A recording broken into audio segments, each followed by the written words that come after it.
नमस्कार, मैं हूं आशीष त्रिपाठी और न्यूज 18 के सोशल मीडिया प्लेटफॉर्म पर एक बार फिर से एक वीडियो इसलिए लेकर आए हैं क्योंकि महाराष्ट्र की राजनीति में उठापटक है जारी। आखिर अब मुख्यमंत्री बनने की किसकी है बारी? अब क्या सतारा से वापस लौटेंगे एकनाथ शिंदे? क्या नाराज होकर एकनाथ शिंदे वहां गए हैं या फिर कुछ और काम उन्हें आन पड़ा था? नमस्कार, मैं हूं आशीष त्रिपाठी आपके साथ और इस वीडियो में हम बात करेंगे इन्हीं सवालों के जवाबों के बारे में।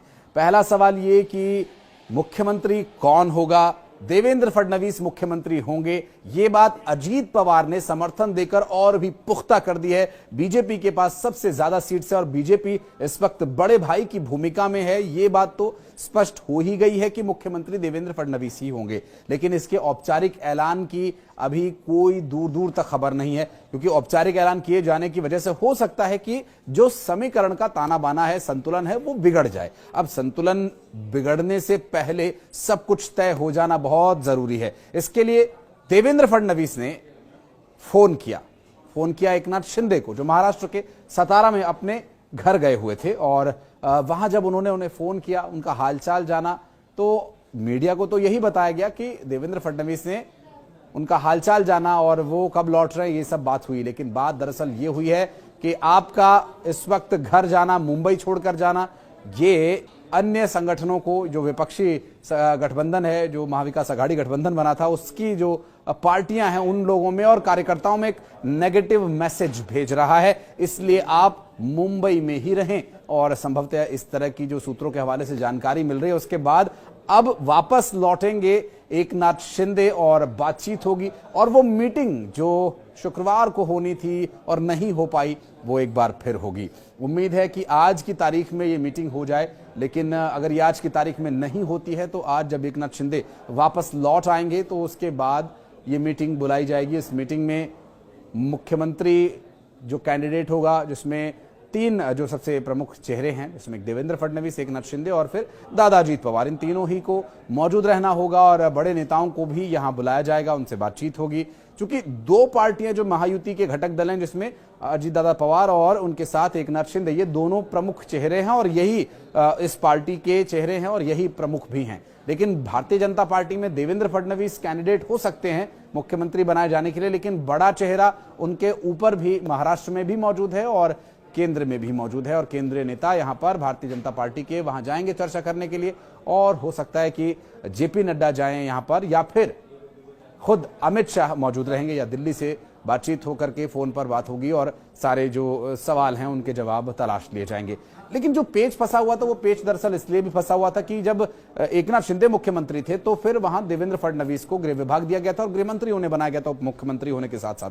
तो ये मांग उनके भरत गोगावले, जो कि शिवसेना शिंदे गुट के विधायक हैं, उन्होंने ये मांग उठाई भी थी कि आपको जब बीजेपी के उप मुख्यमंत्री थे तो गृह विभाग उन्हें दिया गया था, तो ऐसे में अब एकनाथ शिंदे को भी गृह विभाग ही दियाना चाहिए। तो मंत्रिमंडल के बंटवारे को लेकर जरूर खींचतान है, लेकिन अब एकनाथ शिंदे जब सतारा से वापस लौटेंगे तो इसका हल हो जाएगा और इस बारे में निर्णय ले लिया जाएगा। क्योंकि जितने दिन बीतते जाएंगे, 10-11 दिन से ऊपर का समय बीत चुका है, जितने ज्यादा दिन बीतते जाएंगे उतना ही नेगेटिव मैसेज जो है लोगों के बीच इसके विषय में जाएगा। और जो खींचतान, जो सिर फुटवल की बात महाविकास आघाड़ी सरकार में थी, अब वो यहां भी हो सकती है। इस तरह के लोग चर्चा करने कहीं शुरू न कर दें, इसके लिए भी यहां पर भारतीय जनता पार्टी समेत तीनों ही घटक दलों को इस बात में बहुत फोकस करने और बहुत ध्यान रखने की आवश्यकता है। क्योंकि जिन लोगों ने वोट दिया है और एक ऐतिहासिक बहुमत यहां महायुति की सरकार को दिया है, तो ऐसे में उन लोगों को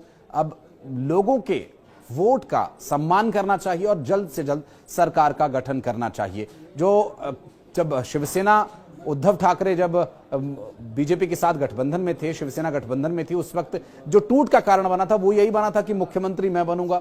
और फिर बीजेपी ने 2.5 साल वाले फॉर्मूले तक को वहां उद्धव ठाकरे के सामने रखा था, लेकिन उद्धव ठाकरे उस पर भी नहीं माने, तो फिर अंततोगत्वा टूट हो गई। लेकिन यहां पर अगर टूट होती है, जिसकी संभावनाएं बहुत कम नजर आ रही हैं, लेकिन अगर फिर किसी भी परिस्थिति में टूट होती भी है तो भी बीजेपी के पास सरकार बनाने के लिए और भी बहुत सारे विकल्प हैं। तो ऐसे में बीजेपी यहां किसी भी तरह से दबाव में नहीं है, लेकिन बीजेपी के ऊपर जो एक साइकोलॉजिकल प्रेशर वो ये कि लोगों के बीच नकारात्मक संदेश ना जाए।